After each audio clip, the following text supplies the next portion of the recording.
Welcome back in my YouTube channel Kaushik classes. आज का अपना जो चैप्टर है एंटीना, उसी को अपन कंटिन्यू करेंगे।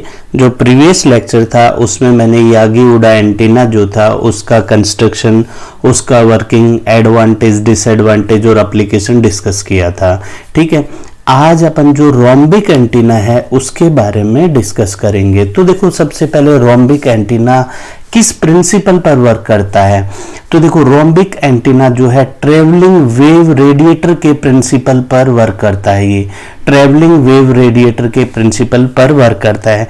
इसमें क्या होता है, 4 वायर होते हैं। देखो 1 2 3 4 4 वायर होते हैं। ठीक है, और ये चारों वायर जो है ये क्या बनाते हैं, रोम्बस बनाते हैं। क्या बनाते हैं, रोम्बस। तो देखो, रोम्बस जो होता है उसकी क्या होती है कि चारों साइड क्या होती हैं, इक्वल होती हैं। ठीक है, तो इसमें अपन क्या करते हैं, इसमें अपन 2 वी शेप एंटीना यूज लेते हैं। ठीक है, उन दोनों को कनेक्ट करते हैं, यानी इन्वर्टेड वी एंटीना को भी यूज ले सकते हैं। देखो क्या लिखा गया है, एक रोम्बिक एंटीना को 2V एंटीना या इन्वर्टेड V एंटीना के कॉम्बिनेशन के रूप में भी माना जा सकता है। इनको जब कनेक्ट करेंगे तो ये कौन सा एंगल बनाएंगे, ये ऑब्ट्यूज एंगल बनाएंगे। देखो, एंगल जो है एक तो एक्यूट एंगल होता है, एक ऑब्ट्यूज एंगल होता है। एक्यूट एंगल जो होता है वो 90 डिग्री से जो एंगल कम होता है उसको एक्यूट एंगल बोलते हैं, और जो 90 डिग्री से ज्यादा होता है उसको ऑब्ट्यूज एंगल बोलते हैं। ठीक है, और जो रोम्बिक एंटीना है, ठीक है, देखो रोम्बिक एंटीना की स्ट्रक्चर को ग्राउंड की सरफेस के ऊपर हॉरिजॉन्टली रखा गया है। ठीक है, ये जो है रोम्बिक एंटीना की स्ट्रक्चर है। ठीक है, तो अपन जो है इसकी स्ट्रक्चर के बारे में स्टडी करेंगे। तो देखो, यह है पॉइंट टू पॉइंट कम्युनिकेशन में HF ट्रांसमिशन यानी हाई फ्रीक्वेंसी ट्रांसमिशन और रिसेप्शन में बहुत ही यूजफुल है। ठीक है, इसका जो फ्रीक्वेंसी रेंज होता है वो 3 मेगाहर्ट्ज टू 300 मेगाहर्ट्ज होता है। ठीक है, this antenna work in HF and VHF range. ये जो है हाई फ्रीक्वेंसी और वेरी हाई फ्रीक्वेंसी रेंज में यूज आता है।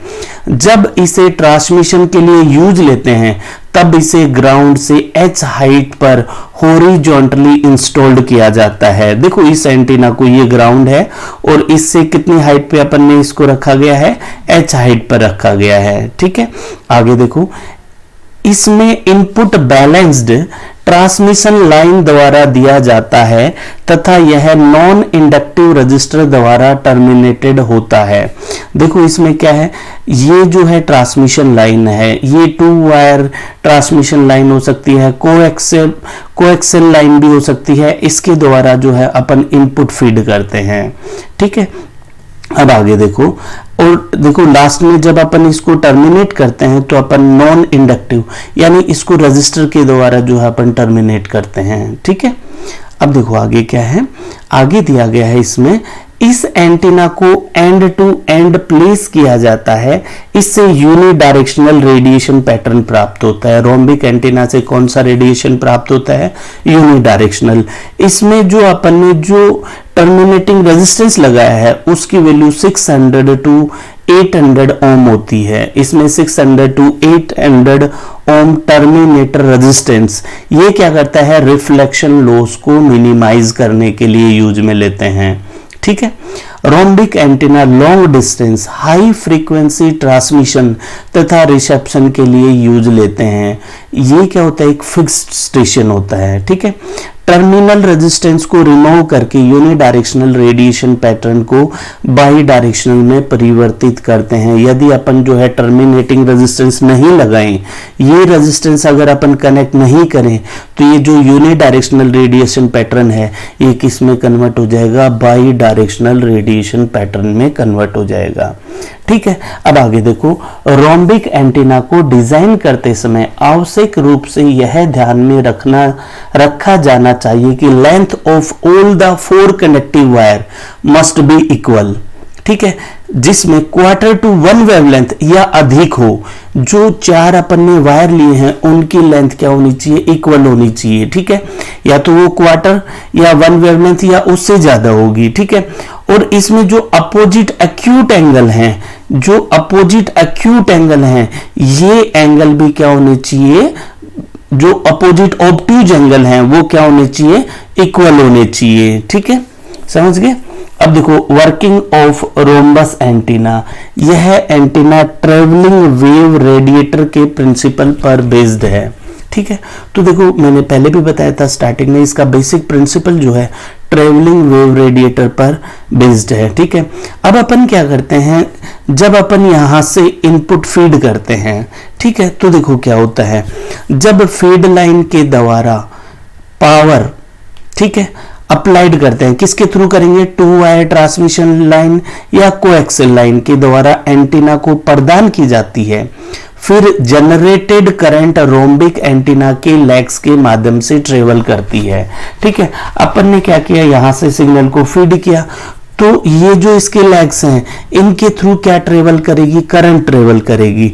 ठीक है, जब सॉरी जब करंट ट्रेवल करती है तो क्या होगा, एंटीना के माध्यम से ये करंट रेडियो वेव को जनरेट करती हैं। जब इनमें करंट फ्लो होगी तो क्या उत्पन्न होगा, रेडियो वेव उत्पन्न होंगी, जो एंटीना के लेग्स के माध्यम से एक ही दिशा में आगे बढ़ती हैं। ठीक है, जो रेडियो वेव जो होंगी वो एक ही दिशा में, इस दिशा में जो है आगे ट्रेवल करेंगी। ठीक है, अब आगे देखो, यह है रजिस्टर द्वारा टर्मिनेटेड होता है। मैंने जस्ट अभी बताया है, लास्ट में क्या कनेक्ट करते हैं, रजिस्टर कनेक्ट करते हैं। काफी बार क्या करते हैं अपन, टर्मिनेटिंग रेजिस्टेंस, टर्मिनेटिंग एंड जो है उसको अपन ओपन भी रख सकते हैं, वहां पे रेजिस्टेंस नहीं लगाएंगे। तो टर्मिनेटिंग रेजिस्टेंस क्यों लगाते हैं, क्योंकि टर्मिनेटिंग रेजिस्टेंस जो है रिफ्लेक्शन को रिड्यूस करता है। ठीक है, लेकिन रेजिस्टिव टर्मिनेटिंग पर एक निश्चित मात्रा में पावर लॉस हो जाती है। जब अपन टर्मिनेटिंग रेजिस्टेंस लगाते हैं तो एक जो है फिक्स पावर लॉस होती है। वो पावर कितना होता है, वो पावर जो है 35% टू 50% होता है। ठीक है, लेकिन मैंने अभी बताया अगर अपन टर्मिनेटिंग रेजिस्टेंस को रिमूव कर दें तो यूनि डायरेक्शनल जो रेडिएशन पैटर्न है वो किस में कन्वर्ट हो जाएगा, बाई डायरेक्शनल में कन्वर्ट हो जाएगा। ठीक है, अगर अपन रेडिएशन पैटर्न देखें तो देखो क्या है, ये इसका रेडिएशन पैटर्न शो किया गया है। अगर अपन इंडिविजुअल देखेंगे, इसका एक लेग है, ये दूसरा है, ये तीसरा है, ये चौथा है, ये टर्मिनेटिंग रेजिस्टेंस है। ठीक है, तो ये चारों का दिखाया गया है रेडिएशन पैटर्न। तो देखो, the rhombic antenna provides the highest gain along its main axis joining the feed point and terminating ends। तो देखो ये फीड पॉइंट है, ये टर्मिनेटिंग है, इनको अगर ये इसकी मेन एक्सिस है, ये क्या है, मेन एक्सिस है, तो मैक्सिमम जो गेन होगा इस मेन एक्सिस के अलोंग होगा। ठीक है, क्योंकि जो रोम्बिक एंटीना है उसको हॉरिजॉन्टली इंस्टॉल्ड किया जाता है, तो इसमें जो पोलराइजेशन होगा वो कौन सा होगा, हॉरिजॉन्टल पोलराइजेशन होगा। ठीक है, देखो अब नेक्स्ट आगे, here as all the major lobe get combined together thus we can achieve a unidirectional radiation pattern in one directional only.